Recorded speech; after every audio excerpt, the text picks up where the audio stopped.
esta hora vamos a seguir comentando y conversando sobre lo que está ocurriendo en Medio Oriente junto al director del Departamento de Política y Gobierno de la Universidad, Alberto Hurtado, Isaac Caro. Isaac, muchas gracias por este contacto.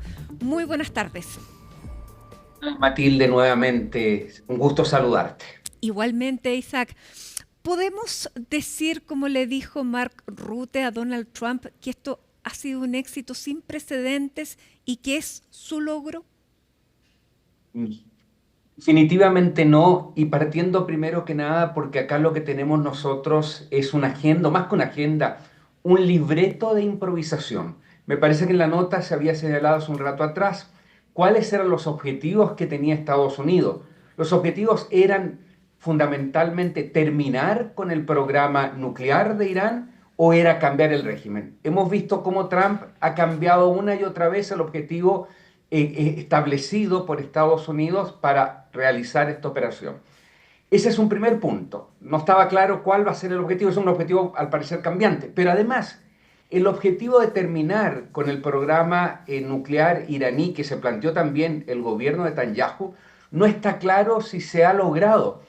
Por ejemplo, en el sitio Fordow, donde está la planta de enriquecimiento, supuestamente a 60%, que es lo que dice la Organización Internacional de Energía Atómica, los satélites, las fotografías satelitales muestran que efectivamente hubo una perforación, pero no sabemos efectivamente, en primer lugar, el daño que se ha realizado a esta planta de enriquecimiento. Y el segundo interrogante importante es que tampoco sabemos si hubo transferencia desde esta planta a alguna otra planta iraní de este enriquecimiento, este material al 60%. Entonces no tenemos una certeza absoluta y los analistas así lo han señalado con respecto a efectivamente si se han cumplido o no se han cumplido en los objetivos con respecto a lo planteado por Trump. Y antes de terminar esta parte de la pregunta, y claramente acá no ha habido un cambio de régimen. Exactamente, y en un primer momento Donald Trump dijo que eso podría querer realizarse. Ahora, consultado en el avión presidencial, él dice que no, que está bien el régimen que está en este momento. Pero como esta situación, estamos hablando de Medio Oriente, por lo tanto no hay nada definitivo. Pero la situación es tan dinámica, Isaac, que hace algunos momentos CNN Internacional, en un reporte exclusivo, dice que se han compartido, ha tenido... Mira, justo se me cerró el computador en esta parte, pero aquí ya lo tengo nuevamente, que han conseguido una evaluación preliminar por parte del ejército de Estados Unidos, que informa al Pentágono que los ataques estadounidenses no destruyeron las instalaciones nucleares de Irán. Ese es un informe exclusivo que acaba de salir hace aproximadamente una hora atrás. Esto, claro, es elaborado, este informe, por la Agencia de Inteligencia de Defensa, el brazo de inteligencia del Pentágono. Por lo tanto, ¿esto podría cambiar el escenario de esta tregua, que es lo que se ha conseguido hasta ahora? Creo que sí, yo creo que podría cambiar el escenario. En gran medida vamos a ver, hay varios aspectos que pueden ocurrir. Un primer aspecto que puede ocurrir para un cambio de escenario es que haya una violación de este acuerdo, ya sea por parte de Israel o por parte de Irán. Nosotros hemos visto que esta es una tregua bastante frágil y pareciera ser que el gobierno de Netanyahu no estaba tan seguro de aceptar esta tregua. Al parecer todo indica que fue fuertemente presionado por Trump. Por lo tanto, ahí de alguna manera hay un factor que es importante mencionar. Si, como tú señalas, hay información además que no se ha cumplido con el objetivo, muy probablemente pueda ocurrir que junto con un rompimiento de la tregua exista una nueva intervención de Estados Unidos. Yo vuelvo a creer que acá, de algún modo importante, tiene que haber, como lo dije la semana pasada, tiene que haber una respuesta más bien de carácter multilateral. Efectivamente, el gobierno de Irán, sobre todo cuando estaba Mahmoud Ahmadinejad, amenazó a Israel con su destrucción si es que tenía un programa de energía nuclear. Pero Matilde, tampoco nosotros tenemos una certeza absoluta ya si efectivamente el régimen iraní tiene como objetivo tener un programa de energía nuclear con fines bélicos. Tampoco existe esa certeza absoluta. Incluso dentro del propio gobierno de Estados Unidos, los máximos representantes de la inteligencia señalaron, la máxima representante de inteligencia estadounidense señaló que no existía la intención de Irán de tener bombas atómicas. Por lo tanto, también acá tenemos nosotros un cúmulo de incertidumbre. Ujú. Pareciera ser que la información más fidedigna no es la que proviene del gobierno de Estados Unidos, ya sea de los representantes o del propio Trump, sino que la que proviene fundamentalmente de la Agencia Internacional de Energía Atómica, que es lo que dice que Irán tiene la capacidad de enriquecimiento de uranio un 60%. Eh, Perfecto. Ahora, dicho todo esto, lo que sí se causó fue un daño a las instalaciones nucleares, porque una cosa es terminar con el uranio que había, que no sabemos dónde está el uranio, pues lo pueden haber retirado, tal como tú dices, porque eran cerca de 400 no sé si eran kilos o toneladas de uranio enriquecido lo que había que descubrir dónde estaba. Y lo segundo es 2.000 me parece que eran, si es que no me equivoco. 400.000 creo. 400.000. ¿Qué pasa también con las centrífugas, los centrifugadores que son los que enriquecen el uranio? Esto relenta la posibilidad, la destruye, hay bastantes interrogantes por una parte. Y por otro lado también está la ambición de Israel, más allá de lo que haya presionado a Estados Unidos. Israel sabe que Irán está en una posición de debilidad en este momento que ellos quieren aprovechar. ¿Cuál es la situación de hoy de Irán después de este ataque que ha hecho Estados Unidos durante el fin de semana, donde se esperaba que hubiera algún apoyo por parte de sus aliados, pero sus aliados aparentemente no tienen la posibilidad, la fuerza ni la voluntad para querer apoyar a Irán? Yo te diría que Irán está bastante debilitado, incluso antes del inicio de la guerra, ya hace 12 o 13 días atrás. Y está fundamentalmente debilitado en gran medida por varios factores. Uno, la caída del régimen de Assad. La Siria de Assad era un sostén importante para Irán y ahí se ha producido un cambio absolutamente importante después de varias décadas.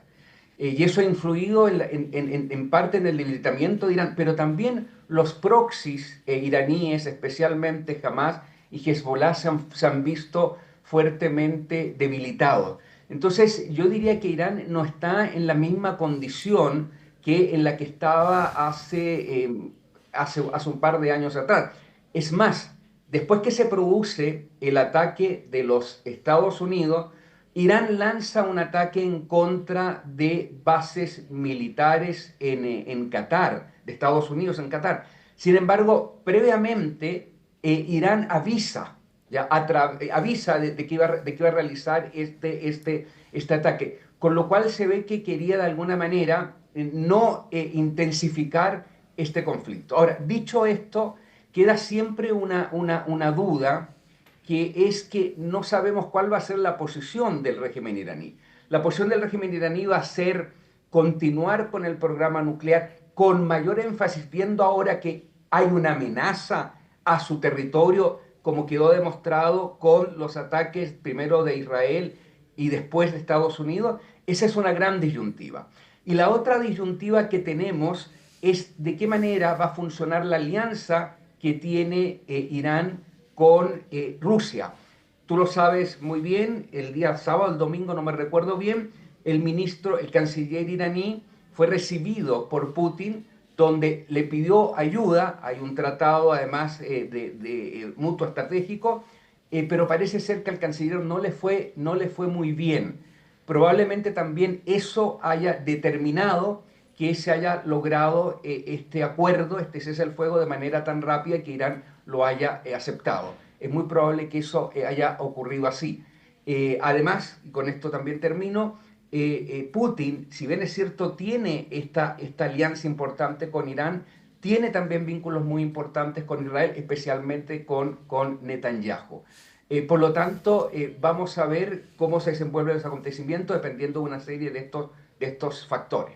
Bueno, y también tiene, entre comillas, buenas relaciones con Donald Trump, porque ha dicho recientemente en una de sus reuniones, y lo dan a conocer, que eso también es una señal, que probablemente si hubiera estado Donald Trump en el momento en que estaba Joe Biden al inicio de la invasión, esta no hubiera ocurrido. Lo que es un halago bastante fuerte al ego de Donald Trump. Y le ha dado resultados a Vladimir Putin ese trato.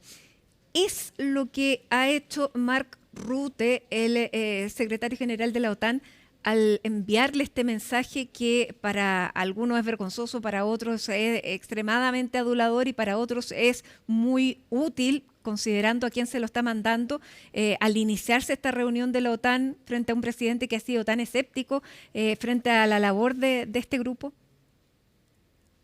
Mi punto de vista es vergonzoso, ¿ya? Y me quiero referir un poco más a Marco Rutte también en el compromiso que finalmente se bajó de un compromiso que tenía con Pedro Sánchez. Sí. Recordemos que Pedro Sánchez ha sido uno de los líderes principales de señalar que no se podía cumplir el 5% del PIB para gasto militar. Le envió una carta a Mark Rutte, secretario general de la OTAN, y Mark Rutte se comprometió en esa carta, según lo que dice Pedro Sánchez, que está en todo caso en una crisis política, en fin, pero que se aceptaba ya el 3,1%. Y sucede que ahora, cuando está Trump presente en La Haya, en la cumbre de la OTAN, Mark Rutte se desentiende del compromiso que había adquirido con España. Por lo tanto, viene una reprimenda directa de Trump hacia España. En consecuencia, no me sorprende, a mí me parece vergonzoso, pero no me sorprende esta actitud de Mark Rutte, que de alguna manera también tiene todo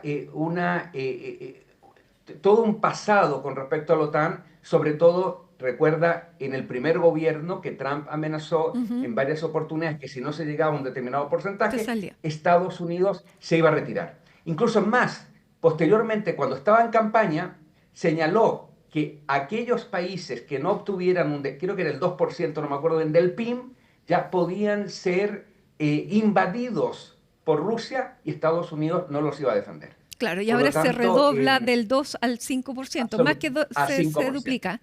Así es, así es. Y en este mensaje, Mark Rutte dice que finalmente Europa va a pagar el precio alto que tiene que pagar. ¿En qué condición está hoy la OTAN?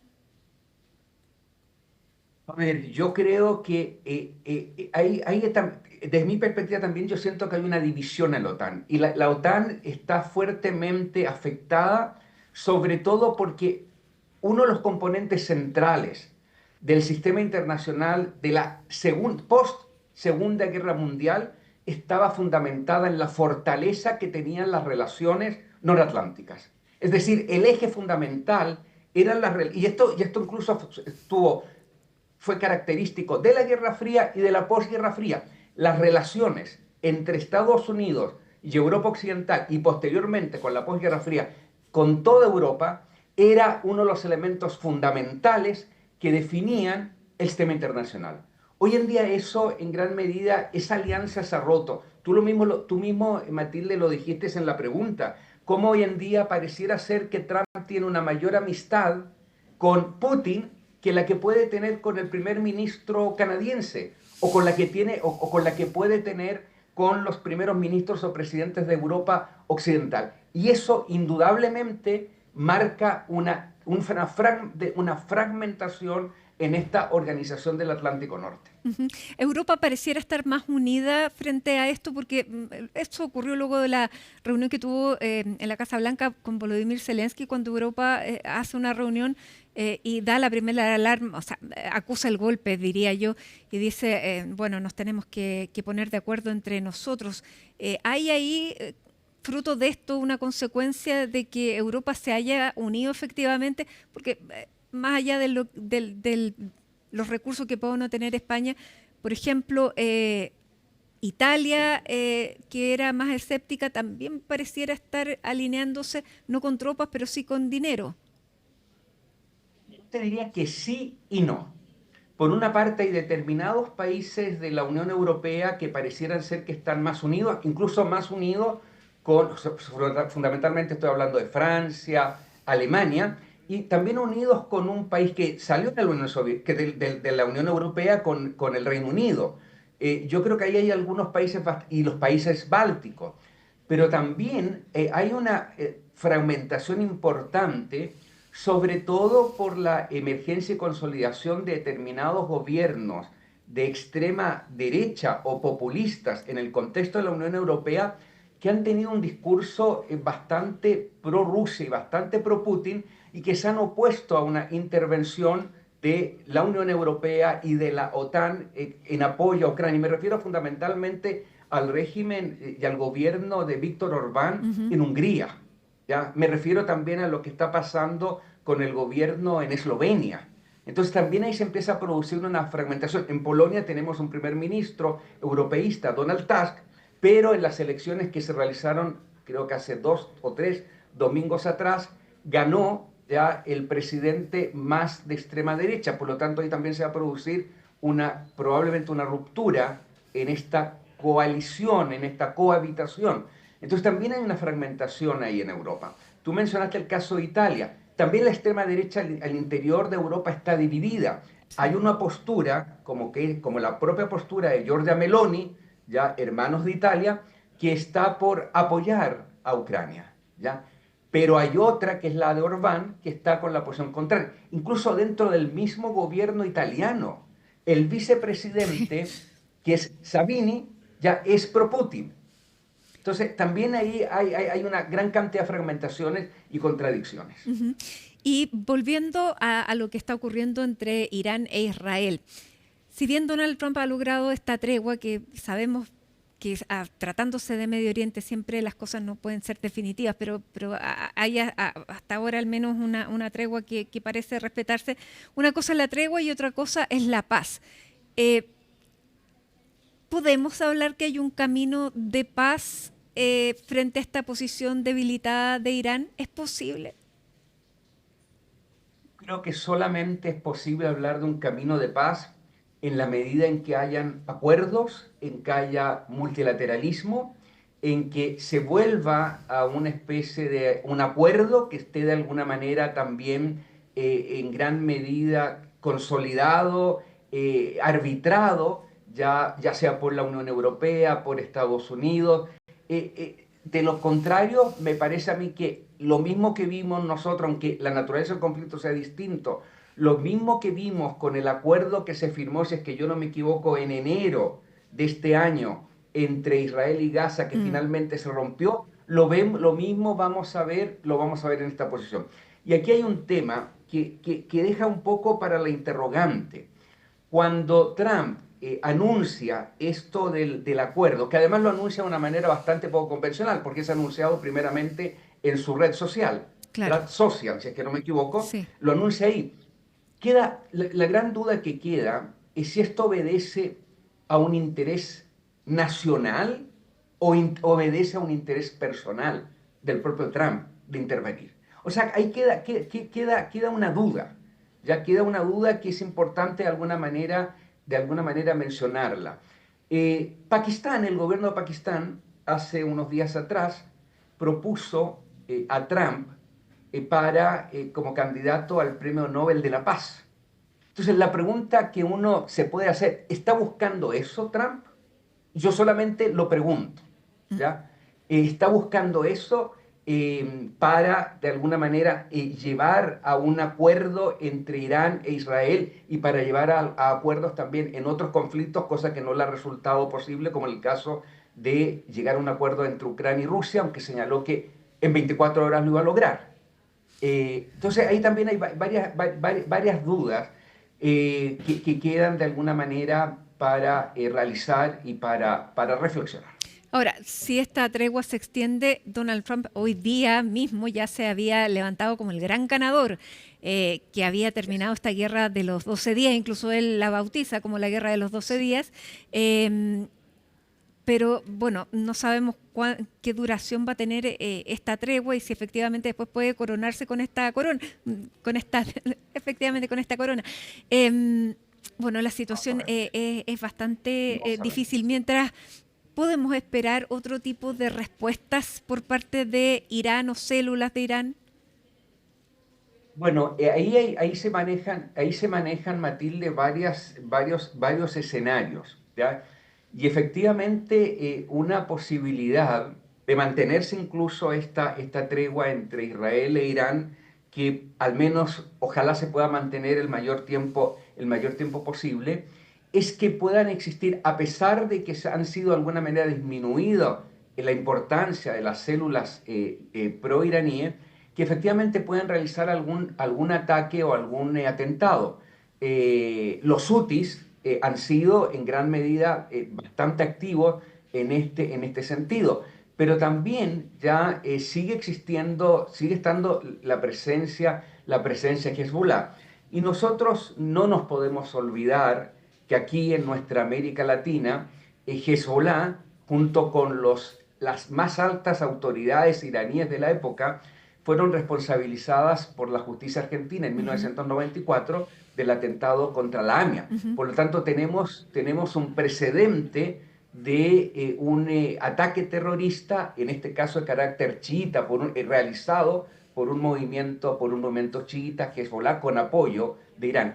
En consecuencia, yo no descartaría esa hipótesis y esa posibilidad que tú señalas. Em, ¿Te parece verosímil? Bueno, hay relaciones entre Irán y Bolivia, eh, pero ¿te parece que esa relación es preocupante para los países de la región? A ver, yo te diría que bueno, Irán tiene relaciones importantes con Bolivia, tiene también relaciones Venezuela. importantes con Venezuela, con Nicaragua, también tiene relaciones importantes con Brasil. Irán ha sido invitado a formar parte de los BRICS. Ujú. Yo diría que esa relación, en la medida en que se mantiene en un terreno principalmente comercial y económica, no es preocupante, ¿ya? Brasil e Irán tienen un comercio bastante importante. Recordemos, Irán es uno de los fundadores, miembros de la OPEP, de la Organización de Países Exportadores de Petróleo. Sin embargo, cuando empezamos de algún modo a mantener relaciones de carácter más estratégico, se busca relaciones de carácter estratégico, cosa que se dio mucho y se profundizó mucho durante el mandato del gobierno de Mahmoud Ahmadinejad, naturalmente que eso puede ser un poco más cuestionable. Y puede ser un poco más cuestionable, además, en la medida que haya apoyo militar, me estoy refiriendo fundamentalmente al caso de Venezuela, el caso de Nicaragua, y en la medida también que está de alguna manera establecido por la justicia argentina que Irán no ha querido colaborar Mm. en la larga causa AMIA que ya se cumplieron, ya en 1994, se cumplieron 31 años, ya se cumplen ahora en julio 31 años. Claro, y bueno, y abusando ya eh, de tu colaboración, para Diga, terminar, sí. sabemos de esta reunión que hay de los países integrantes del BRICS que se van a reunir en Brasil y que han invitado a países como Chile. El BRICS lo integran Brasil, Rusia, India, China, Sudáfrica, Egipto, Etiopía, Irán, Emiratos Árabes y Arabia Saudita. ¿Chile tiene que ir a esta reunión o puede ser un costo mayor que un beneficio? Sí. A ver, yo creo que acá, en el caso concreto de Chile, Chile está invitado. Y ha sido invitado, si es que no me equivoco, por Brasil, Así por es. el presidente Lula. Por lo tanto, es una invitación. Y me parece a mí que la invitación es absolutamente aceptable. Ujú. Porque, Distinto es integrar los BRICS. Ahí la situación podría ser diferente. Pero me parece bien que se haya aceptado una invitación que el presidente Lula le hizo al presidente Boric. Y así como el presidente Boric ha sido partícipe de otros grupos, ya me parece a mí que esa asistencia de alguna manera no lo compromete en nada. Y quiero terminar además con un tema. Claro, puede ser muy cuestionable que haya países como Rusia, como Irán, ¿ya?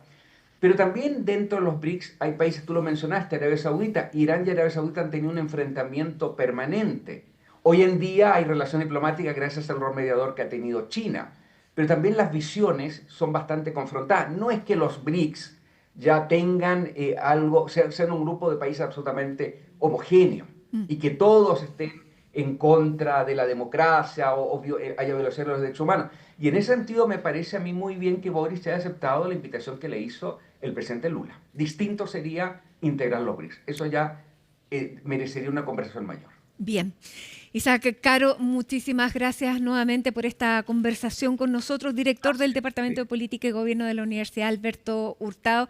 Te agradecemos nuevamente y bueno, quedamos siempre atentos a la posibilidad de seguir conversando. Que estés muy bien. Muchas gracias a ti, Matilde, ha sido un agrado. Chao. Chao. Hacemos un alto en Hoy es Noticias, son las 6 de la tarde con 21 minutos. Nos vamos con imágenes, tenemos imágenes de la capital.